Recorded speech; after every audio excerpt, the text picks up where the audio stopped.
Donc du coup, je viens vers vous, devant vous, pour vous parler un petit peu de notre état de la justice. Alors il y a pas mal de vidéos qui circulent actuellement, notamment d'anciens magistrats, d'anciens avocats, qui dénoncent des choses extrêmement importantes.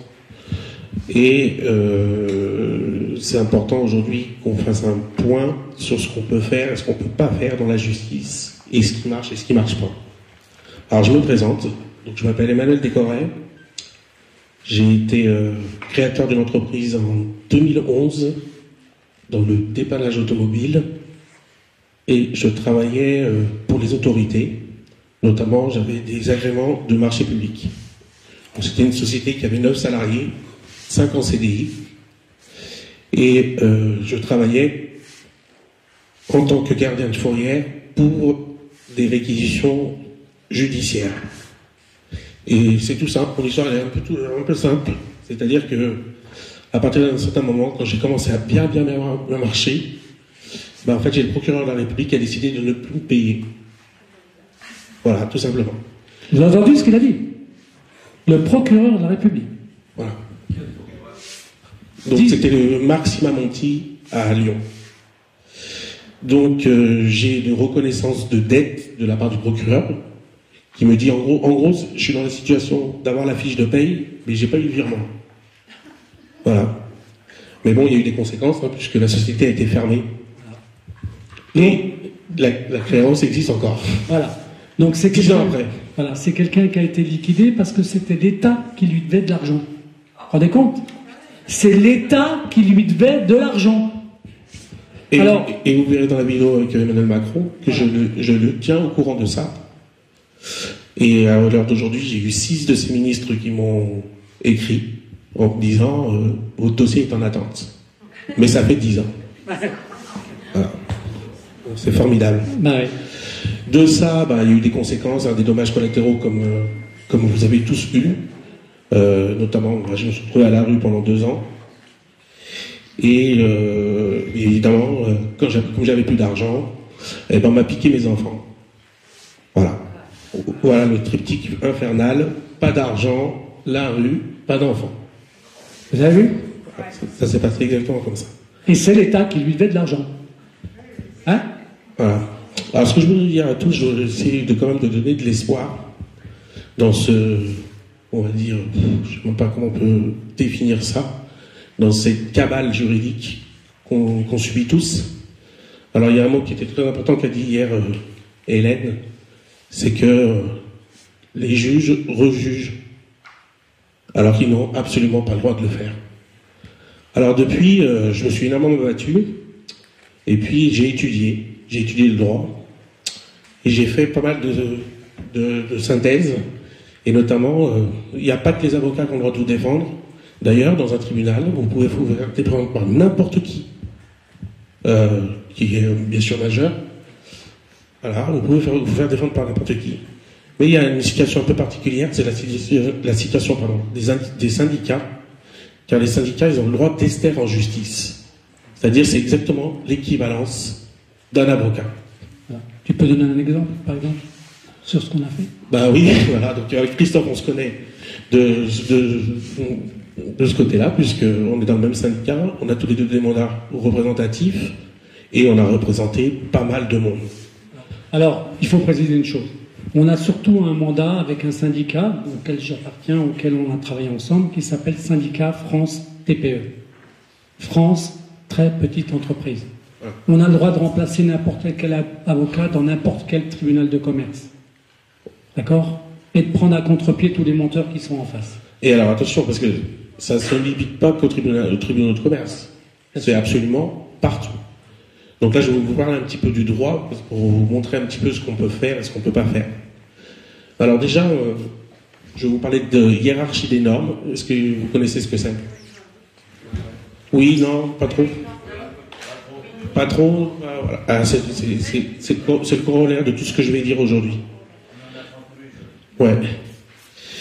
Alors, la hiérarchie des normes, ça commence, c'est simple. Dans le droit, il y a la loi.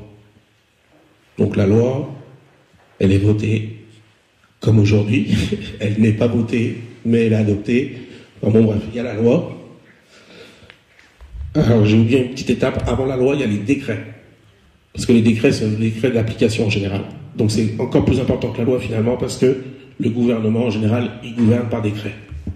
Il a même plus envie de s'emmerder à faire des lois qui, justement, avec le pataquès que ça fait à l'Assemblée, ne veut pas faire ça. Donc décret, loi. Après la loi, il y a la Constitution.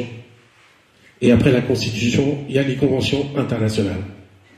Voilà. Ça, c'est des choses qu'il faut bien avoir en tête, parce que la France, en gros, viole les conventions internationales du matin au soir.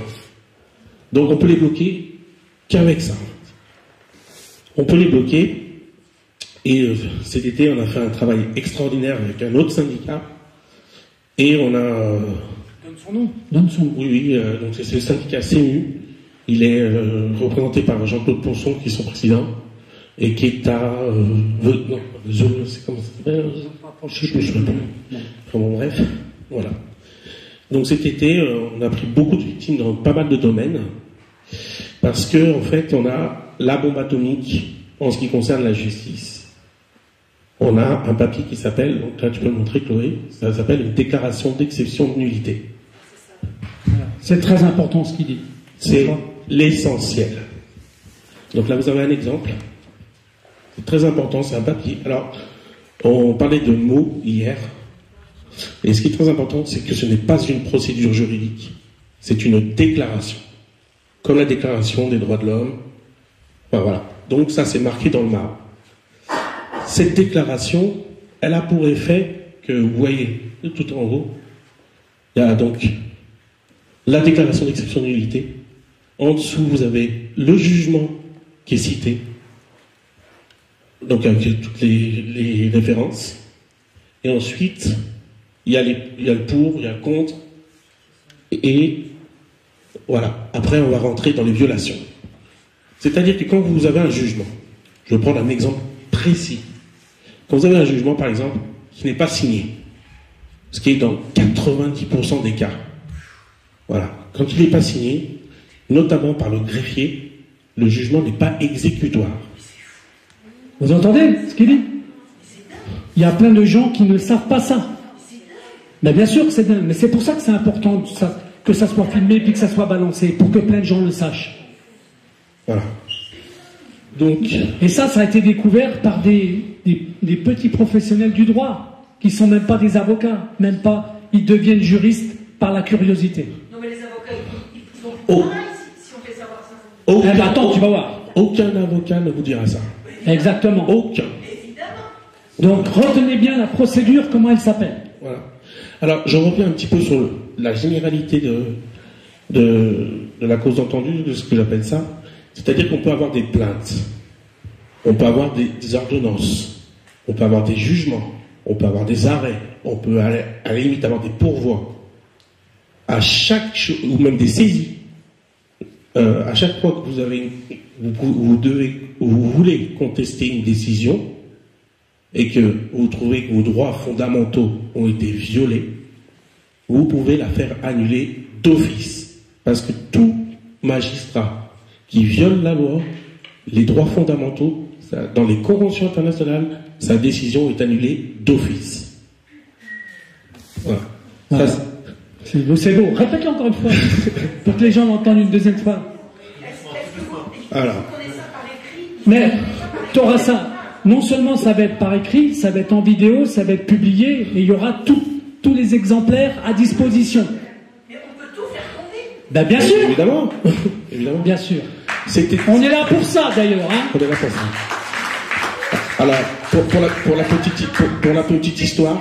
Oui, attends. Excuse-moi Emmanuel. Oui. J'ai moi aussi juriste, simple juriste bénévole depuis X années, de mettre un bémol à ceci parce que effectivement la hiérarchie des normes, on doit la respecter, mais déjà depuis 2 ans au travers de la pandémie, les avocats ont inventé toutes ces conventions internationales qui ont été violées par nos gouvernements, et les juges qui l'entendaient ont toujours rejeté leur requête. Donc ce n'est pas systématique. Non. Attends. Je répète, c'est pas une requête. C'est pas une requête du tout. C'est une déclaration. Ce mot-là est fondamental. C'est pas une requête, c'est pas une procédure, c'est pas une plainte, c'est une déclaration. Et alors justement. Tiens, Chloé, est-ce que tu peux me mettre la suite, les lettres d'accompagnement? Parce que je vous montre des exemples, et puis je vous dirai ce qu'on a fait et les résultats qu'on a eus, parce que quand même, il faut quand même que je vous présente un peu la perspective de tout ce qu'on a fait quand même. Donc là, par exemple, là, cette lettre d'accompagnement, donc il y a quand vous faites la déclaration d'exceptionnalité, vous devez l'envoyer à plusieurs destinataires. Et notamment, le seul responsable dans toute l'Union européenne qui peut contester une déclaration d'exceptionnalité, c'est le président de la Cour de justice européenne. Et s'il ne le fait pas dans les 2 mois, votre déclaration est enregistrée obligatoirement. Donc, ils vous enverront jamais un récépissé, parce qu'ils ne veulent pas le faire, parce qu'ils ne veulent pas vous laisser de traces. Mais de fait, on fait tomber les jugements comme ça, et on n'arrête pas de les faire tomber d'ailleurs. Et d'ailleurs, on est très embêtés parce qu'on est menacé maintenant. En fait, on essaie de nous infiltrer pour qu'on arrête de faire tout ce qu'on est en train de faire, en fait. Parce que ça ne va pas que là, parce qu'il y a la déclaration d'exception de nullité, mais suite à la déclaration d'exception de nullité, on dépose des plaintes, et après, on cite à comparaître les gens. Les juges qui ont pris ces décisions. Voilà. Donc la perspective. Alors attends, est-ce que tu peux remonter un petit peu? Donc il y a la liste des destinataires, et là on reprend un petit peu ce qu'on dit. Donc par exemple, là c'est le conseil de la magistrature, la secrétaire générale. Donc il y a 8 destinataires de la déclaration des exceptions d'unité. Voilà. Et il y a la Cour pénale internationale, bien sûr. Parce que c'est la violation des lois, c'est-à-dire que le juge qui a pris cette décision, bah, c'est un criminel. Hein. Moi j'ai pas peur des mots. Donc clairement, puisque en général, là dans tous ceux qu'on est dans la salle, qui a été victime d'un faux en écriture ou un faux en intellectuel? Ah, il n'y a que ça comme bras qui se lève. Voilà. Voilà.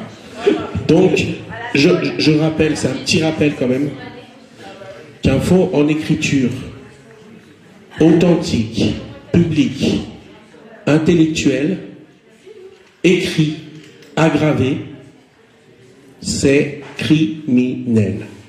Donc, en fait, vous êtes tous aujourd'hui, moi le premier, victime d'une tentative d'assassinat en bande organisée. Voilà. Donc quand on leur envoie ça, ils sont pas contents. Alors, il y a des réponses qui sont drôles, puisque souvent ils nous disent, bah prenez un avocat. Elle est belle la bague.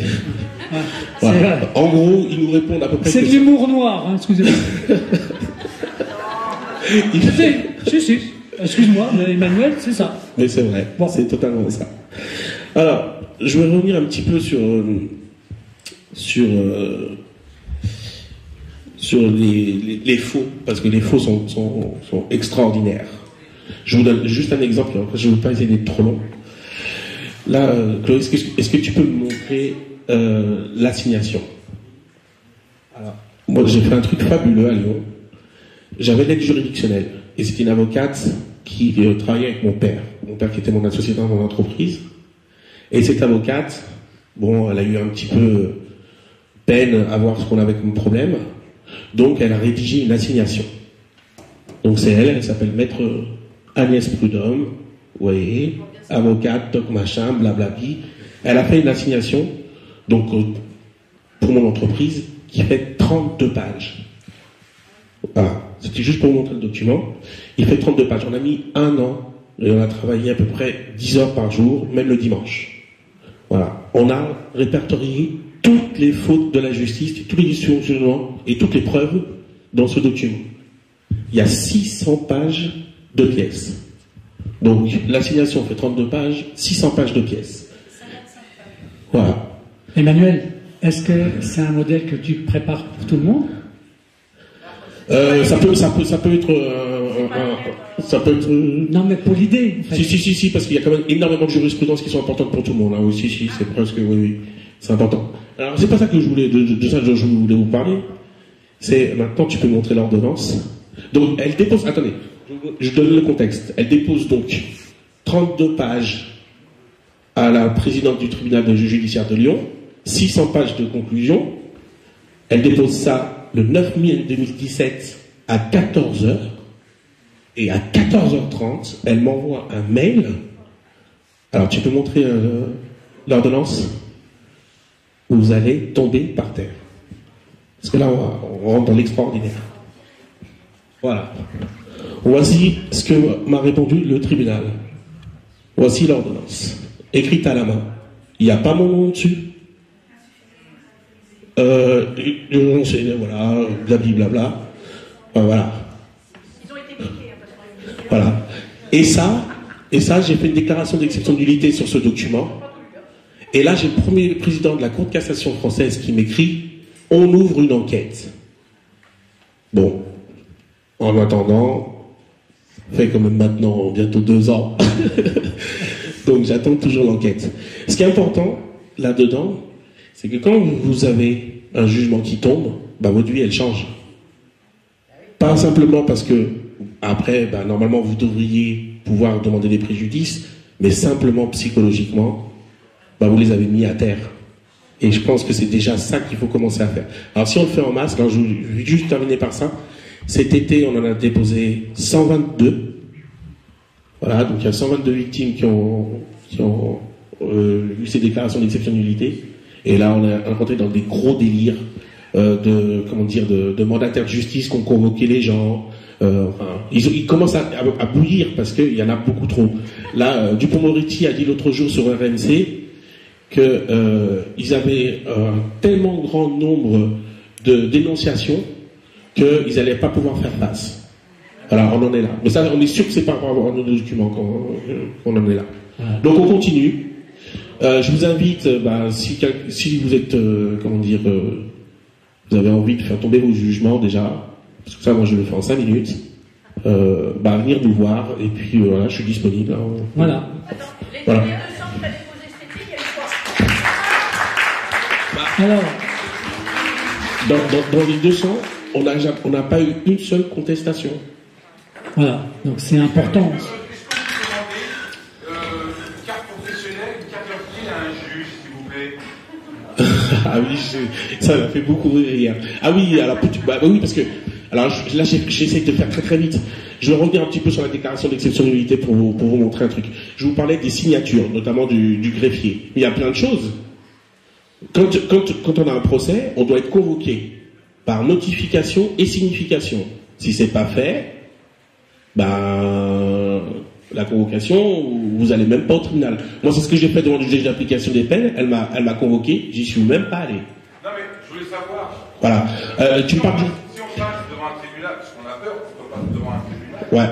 Mais La première chose, quand on passe devant un tribunal, il faut demander le mandat au juge et sa pièce d'identité. Et s'il ne le fait pas, vous pouvez repartir les mains dans les poches. Il n'a rien le droit de dire. le juge, il n'est pas tout seul, il est toujours avec. Ah, mais à tous, même greffier. D'accord. Mais Toute la composition du tribunal, vous leur demandez votre mandat et votre pièce d'identité. c'est-à-dire que moi, par exemple, on va dire que vous êtes un juge, je me présente devant vous. Ouais, Moi, je vais être intimidé. ouais. Mais faut pas. Est-ce que j'ai le droit de demander au juge Ouais. sa carte d'identité et un mandat qui prouve qu'il peut me juger? Voilà, il faut lui demander. S'il ne vous la présente pas, il viole les droits fondamentaux. Et qu'est-ce que vous faites? Vous laissez même parler, vous virez, vous faire ce que vous voulez, et vous repartez, puis après, vous allez faire tomber sa décision, quoi qu'il arrive. Donc, voilà. Mais il faut revenir à la source du problème. C'est exactement la même chose que dans toutes les procédures. La chose que tu vas chercher, c'est le premier des mensonges. Quand tu vas chercher le premier des mensonges, tu peux contrer tous les autres. Et je vous donne un exemple très concret. Dans les liquidations judiciaires, pour parler que de ça, le premier des mensonges, c'est le dernier rapport d'un mandataire judiciaire. C'est le premier des mensonges qui provoque une liquidation judiciaire. Donc là, Si tu vas chercher ça, le premier mensonge, tu es capable de contrer à peu près tout. C'est comme pour le placement des enfants. attendez, C'est comme pour le placement des enfants. Alors, quand je parle des violations des droits fondamentaux, il y a des principes simples. Il y a le droit à la défense. Donc déjà, si vous êtes représenté par un avocat, vous avez le droit à un procès équitable. Donc avoir des conclusions écrites avant le procès. Sinon, si vous n'avez pas ça, ça sert à rien. oui, mais là, Vous avez le droit au contradictoire. là, Normal, ça c'est la base, quoi. la question, elle est simple. Ouais. Les gens qui n'ont pas été très instruits, ou des gens comme moi, qui quand on, pour X raison, on est présenté devant un tribunal, Ouais. on peut dire, monsieur le juge, veuillez me présenter votre carte d'identité, Oui. votre carte professionnelle. Oui. On a le droit de demander ça. Oui. C'est un droit. C'est la première l'appliquer. C'est la première chose qu'il faut que tu lui demandes. Non, mais les juges qui sont à côté, enfin les personnes qui sont à côté de lui, on a le droit aussi de leur demander Oui. à tous ces Oui. magistrats-là. Oui. Bah, juste avoir... Et même et surtout le ministère public, surtout le procureur et le procureur général. Parce que, en fait, je vais vous le dire comme je le pense, mais tout ce qui se passe dans notre pays, c'est fait par qui? Par le parquet. C'est le procureur, le ministère public qui valide les fautes d'écriture, qui valide les fausses plaintes, qui vous poursuit ou qui vous poursuit pas. C'est schizophrène ce qui se passe en France. C'est-à-dire qu'on a le procureur. Alors, en plus, on nous parle d'indépendance de la justice. Parce que quand vous en venez aux politiques, quand les politiques, vous les mandatez, vous leur dites j'ai eu cette décision, elle est complètement débile, ben, ils vont vous dire la séparation des pouvoirs. Mais qui est le garant de la justice? C'est le président de la République. Et qui nomme les procureurs et procureurs généraux? C'est le président de la République. Sur le décret dont je vous parlais tout à l'heure. Oui. Donc aujourd'hui, quand vous avez un procureur qui a été nommé par décret par le président de la République, eh ben, vous pouvez dire que dans ton procès, ce procureur ne m'a pas donné son mandat, ne m'a pas demandé sa représentation, donc je fais annuler le jugement. Donc ça veut dire que si vous parlez de décret, ça veut dire que